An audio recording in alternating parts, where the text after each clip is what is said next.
Would you rather have eyes that allow you to zoom in infinitely, or be able to see the deep desires in everyone's heart?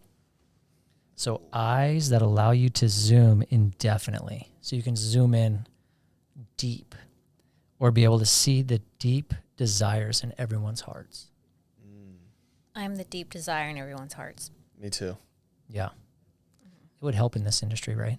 Oh, Yeah. yes. Do they really like this house? Do they really like me? You're lying. Right? Yeah. Do you really want to buy a house? Do you really want to You sell? really want this because it's over $2 million than the $1 million that was our budget. I know tell me you really one want thing? this. Yeah, yeah, right. You really They really desire want this. something else. Yeah. I like that. That was an easy one. Yeah. Yeah, that was a good one. All right. Would you rather eat a gingerbread man that screams the whole time, or eat a gingerbread house as gingerbread men watch and weep about their home? I'll eat the house. Man, yeah, I'll eat the house. Or no, wait. Wait, what's the first one? Just eat the gingerbread I'll man eat the himself gingerbread and man. have him screaming the yeah. whole time. Yeah, because I could put my AirPods on. Oh yeah. And I don't have to hear You them. can dip them in milk. Because there was Yeah, no drown rules, him. right? You drown him a little bit. No, there's no. It's whatever you come up with. Yeah. Yeah. I would just be like, put my AirPods on and play a nice, like, relaxing Spotify music while Yeah. I eat him. Yeah, I feel like you're just getting it over with, like ending it. Yeah. Whereas otherwise, you're taking away their house. Well, then I feel bad for all the people that are crying and stuff. Then that would make me feel bad. Yeah. The screaming Now over you're the making me crying. feel bad. Yeah. See? So you would do the house? I do the house. Yeah, yeah, yeah. I don't know why. You All do right. you. I'll That's build fine. another house. It's fine. Yeah, yeah. Build them another house. That's right. Yeah. Build them an ADU in the back of yours. You can come and live with you. All right. Would you rather have your face covered in bees or your privates? And Oh. yes, you're getting stung. Oh my God. Face or your privates? Well, I've already had all my kids. So, So just I mean, been there, done that, because that's what happens when Yeah, you have kids. this is your moneymaker now. Yeah, That this is is true. my moneymaker, like, you know. They both suck. I don't know. See, I feel like men are more attached to their parts. Oh, oh, absolutely. 100%. Yeah, right? It needs to work. Like, he's still struggling. Hasn't even answered it. I know. I like my face. That's a tough one. I don't know which one I like more. I would say my face. You go face. Yeah, It'd be tough. that would be tough. I'll probably do like surgery or something after. Yeah. Depends on how many Help times you get myself out. stung. I know. Well, It's true. that's a lot of bees though. That is a lot of bees. Yeah. All right, last one. Would you rather kill anyone writing their name in a book or revive the dead with a kiss? Oh wow. Wait, say it again. The first So one? you can have a book, and whatever name you write in that book, it's Kinda gone. Like Death Note. Or revive the dead with a kiss. Revive the dead with a kiss. Bring him back. Really? I think I would do that actually. I've seen Death Note. Have you? It's a show. It's a whole show about literally what you just said. Of writing a Well, name, and then yes. they're just sentenced to death. Damn. And it's this kid. He works with like the Reaper basically, and he does his whole bidding. But yeah, I feel like I'd bring him back to life. Yeah. What are we kissing though? Like the ground or the body or? No, you're kissing the body, man. But I feel Revive like from the when you, dead. like, but when you love the person, you get past like their death, and you're just like, I don't know. Everyone's gonna want you Yeah. to kiss everyone's bodies. Yep. Dead bodies now. Yep. Or mark him for death. Come to you. He'd be the best hitman out there. Oh, absolutely. Yeah. Hit woman. Yeah. Interesting. Yeah. Stuff to think about. I like these. Yeah, I like they these got really questions. deep. You like this question? They were They make me deep. They were Yeah. deep. All right, we'll keep going with it. Let's see. Would you rather cry gravel when you're sad Oh my! or sweet pickle juice when you get hot? I hate pickle juice. Oh, I'd rather so- cry gravel. I hate pickles. Pickle juice, because some people like pickles. You're all hot and sweaty in bed. You just smell like pickles over here. Like, dill pickles. Some Yeah. people are into that. Yeah, you know what? Oh, whatever you're into. All right, would you rather have super speed or super strength? Speed. Strength. Now, why? Why would you pick speed? Speed because I can travel anywhere I want, basically. That's true. And Traffic in Strength is cool. California sucks. oh my god, speed. I would just say just because of travel for sure. Yeah. That's a good one. Strength? Yeah, because I just, for whatever reason, got this like mom who's their kid's trapped under her car, and she gets all this strength to like Lift the car. Yeah, lift the car. Yeah. So it's like He-Man or She-Ra vibes. Yeah. She-Hulk. The She-Hulk. Yeah, the She-Hulk. There you go. Yeah, I just aged myself with the She-Ra and He-Man. Hey, I watched it. I love that one. All right, let's go one more, and then you guys got some questions for each other. Mm-hmm. All right, here we go. Would you rather be stuck in a time loop or stuck in prison? Ooh, that's a good one. Whoa. That is a good one. I mean, you're almost the same thing, technically. Well, Right? What do you mean by the time loop? Like, can you pick a part of the time that you would like to be in and just replay it over and over? You know what? It doesn't say. I think the time loop then, because I just go back to my happiest times in my life and be like, that's what I'm going to replay. Yeah, kind of like Groundhog Day, but better. Yeah. I think I'll do the time loop too. Yeah, no, obviously stuck in prison. No, it's not fun. Stuck in prison or a time loop? I just don't get with the time loop. Yep. Yeah. That's a good point, though. Going to a good memory. That'd Yeah. be good. You Yeah, think you'll get be sick good. of it, though? Yes. I know I would. That's why I asked that. Yep. Only go to prison. That's I'll change also your true. mind. You get tired of that too. Becomes somebody's girlfriend. Ooh. Oh, there you go. Because you kept all your You body go to parts. prison already. All right, Arlene, what is the most common myth you hear about in real estate? That all real estate agents are the same. Tell me why. I think that people think when they hire somebody that they are going to be hiring somebody that, depending on their personality, that's going to be super professional or super laid back. And usually the laid back people think they're going to get a stuffy agent. And then the people who are super conservative are worried about getting an agent who is very rigid. So the cool thing about today's market is that all agents are different. I mean, and you can shop for personality type. You could shop for or work with an agent for their knowledge, for their, expertise, or you can work with them just for what they bring to the table personality-wise. Are they easygoing? Are they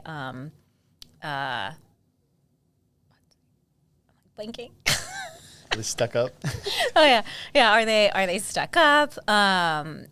So are they conservative? Are they more laid back? So there's just different types. So I think one of the things that I always tell people is what's going to make you feel comfortable and make sure that you get along with them. Because when it comes to negotiating, that's where you start to see the true personalities come out of the agent that you're working with. Some of them become your best friends. Yes, they do. I'm close with some of my clients. Yes, they And become it's your just best 'cause friends and family you wouldn't- almost. You wouldn't believe how we talk to each other. It's like we've known each other our whole lives. Yeah, and then also part of it is just educating them too, and so you build this really deep trust, this deep relationship. So it depends on the agent that just wants to come serve you and be done with that transaction and move on, or you can work with an agent that wants to continue to be a part of your life and connect with you and help you grow and build. That cares about you. And that's why being part of Fearless Team is, a great team to work with, because any of our agents are all about connecting and nurturing our clientele along the way and really connecting with them on a personal level. I love it. Josiah, you've been in real estate for about 4 years, correct? Yes. Awesome. So when it comes to pricing a home, do you like to price high or low, or is there a certain sweet spot? And whatever that is, can you give us your insights on it and why? Yeah. It depends on the market. What I tell people is I almost play as if I'm a messenger to the market. I can't directly tell you or promise what the outcome is going to be from pricing, but what I can at least do is test out the market by doing things outside of pricing, like getting the house ready, getting it cleaned up, if it needs repairs, doing things like that. That way, when we gauge the market of homes that are similar to what your home is as far as listing, what the outcome is the price will basically sell itself. So for me, not always I try to oversell or overlist. I'll be honest, I like going a little bit below market and driving prices up. But again, that depends on the market. But overall, regardless, if you do the things that you have to do before selling and listing your home, it shouldn't be too many problems. So what you're saying is that prepping your sellers and making sure that they go along this possible checklist that you have that you've Absolutely. probably already put your expertise into. And if they follow that, basically follow your advice. Trust me. If they trust you, yes, it's a big word, trust, but also follow through on the advice that you're giving them, that more than likely you like to sell on the lower end just to build competition. Yeah, and I've been through the ringer. I have plenty of personal experiences of homes just sitting, and the last thing I want to do is list a house, over promise and under deliver. I always like to under promise, and I look like the good guy at the end of the day. Right. Because realistically, like I said, I mean, the market is always changing. It's cyclical, so it's never stagnant. It's never going to stay the same. And that's why we have to do things, like I said, prepping, staging if it's needed, and that way setting my seller up for success, so they can they can net the most amount of money at the end of the process. Mm-hmm. Yeah, that's a great strategy, especially, at the end of the day, the seller really cares about its net. What are they walking away with? And so, but making sure that there's a tango between the seller and you, and that you guys are all speaking the same language, and that will probably get them the perfect price that the market is waiting for their home to list. And it's difficult conversations. I get it. I mean, no one wants to hear that their house isn't valued what they think. Mm-hmm. It's very personal, it's very emotional. And as a realtor, you sometimes got to watch what you say, because some people will take that to as offense. Yeah. Hey, no, like my house is worth more than you think, they'll challenge you back. But realistically, you just have to let it be known, have those hard conversations and tell them like, hey, this is realistically what's going on. Up front, I want to warn you what will happen if we do X, Y, Z. So yeah, I mean, if we bite more than we can chew, I can at least say, hey, it's probably not going to work in your favor, Yeah. Yeah. Well, you've also had 4 years of experience under your belt to know at this point. Plus, the market's changed from 2020 to 2004. So things are not just flying off the wall for nothing. Like, things are, there's effort and time, and markets are sellers are coming to the market with more thought behind it than they were in 2020, because the market was just a lot easier to work with. But it doesn't mean it can't happen. Absolutely. I started in 2020. That was crazy. Were you working that year? Yes. I bought and sold my house, and then I worked with a seller. So, yeah, it was great. It was amazing. Oh, it was busy, yeah. It was amazing. Construction, homes or new constructions were giving great incentives. The rates were great. Oh, my God. Everybody's equity skyrocketed. Over asking. Competition was appraisal gaps. Yeah, amazing. Yeah, everything was just it was the golden era. It was like the I miss those days. It was like the 1950s of the United States. That was like our real estate, like 1950s. Crazy. And I was back in Fresno at the time. Literally with no failure, there would be a line at every single showing. Wow. We would be late. We would schedule, let's say 3:30. We wouldn't get until 4, because there was just showings all day. Right. And it felt like, God, that whole year, it was just craziness. And going into that first year, I think it helped me the most, because it puts you through that ringer, through that hecticness, where now I'm able to handle adversity that comes my way nowadays. Mm-hmm. Yeah, I agree.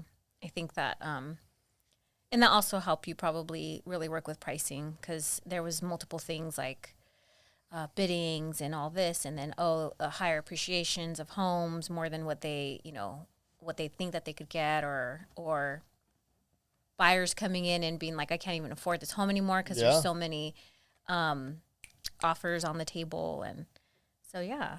Do you think? I'll ask you this: do you think why so many realtors left is because it got hard and we actually had to work after 2020? Yes. Or do you think there's another reason? Well, yes. Since I got my license was in 2007, and it was right before the market crashed. Oh, my God. And the mortgage, the banking, lending, and all that stuff crashed. So then that affected about 2009 that's when you started to see the real estate market crash.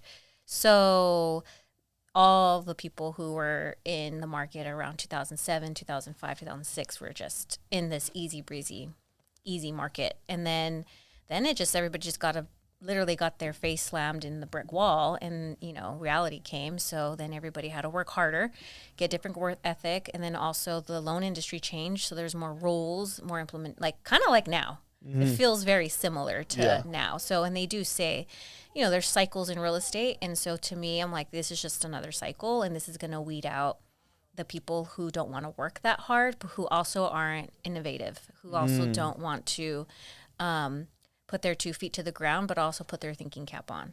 And so if you don't want to do those two things, you can work hard, but you also have to be open-minded and practical. So if you're just going to also live in la la land and be very innovative, but you're not doing the groundwork, then that's going to be hard too. So I feel like it's a blessing in the long run, because in the long run, when the market does get better, and probably about another 7 years, because there's a 7-year cycle, then you're going to thank yourself. And I always like to say, there's like, thank your future self, because what you're doing now is for your future. And you're going to look back and be like, wow, like I'm glad that I stuck in it. And, and now like business is flowing to me because I've built those client relationships. I've worked on pricing the homes correctly for my sellers. I've nurtured my buyers, and now they want to sell. So it's going to pay off, but just save your money now from your commission checks. Yes. Do you also think that it was a lot of individual agents that were just no teams? And do you suggest joining a team when you start out as a real estate agent? See, I started out opposite. I started out individually, and this is the first time I've been a part of a team. So I've only been a part of a team for like 4 months. Okay. So do you enjoy being a part of this team, or part of a team, not this team? Yeah, I see where I was lacking, or not where I was lacking. I see where the potential for a team comes in because of where we're at right now too, like that motivation, that trying to be inspired, but then also like thinking outside of the box, that, you know, this is the time where you do have to think outside of the box. It does really help a new agent coming in to get that guidance from various, like you have old timers, you have people coming in too, you have the middle person who has been here, you know, in real estate for a couple of years. So you're going to get different, you know, support. If you come in by yourself, there's just too much going on that it's going to be hard to figure it out all alone. Because I was that person that figured it out all on my own, and that wasn't fun. It was really lonely. I agree. I started out by myself, and it was good. I mean, for the year that I got in, and if I had a team in 2020, I would have probably done even more activity, more volume. But this is something I heard. I think it's like a Tom Ferry thing. The single agent is dying. They're dying out.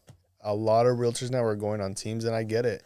I would just say join a good team, a community where they actually care about you, where they're going to improve you.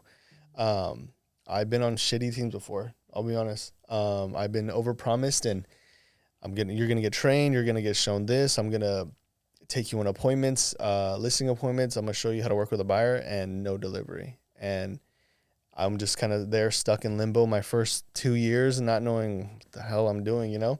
So especially with Fearless, like they are a breath of fresh air because everyone genuinely cares about each other.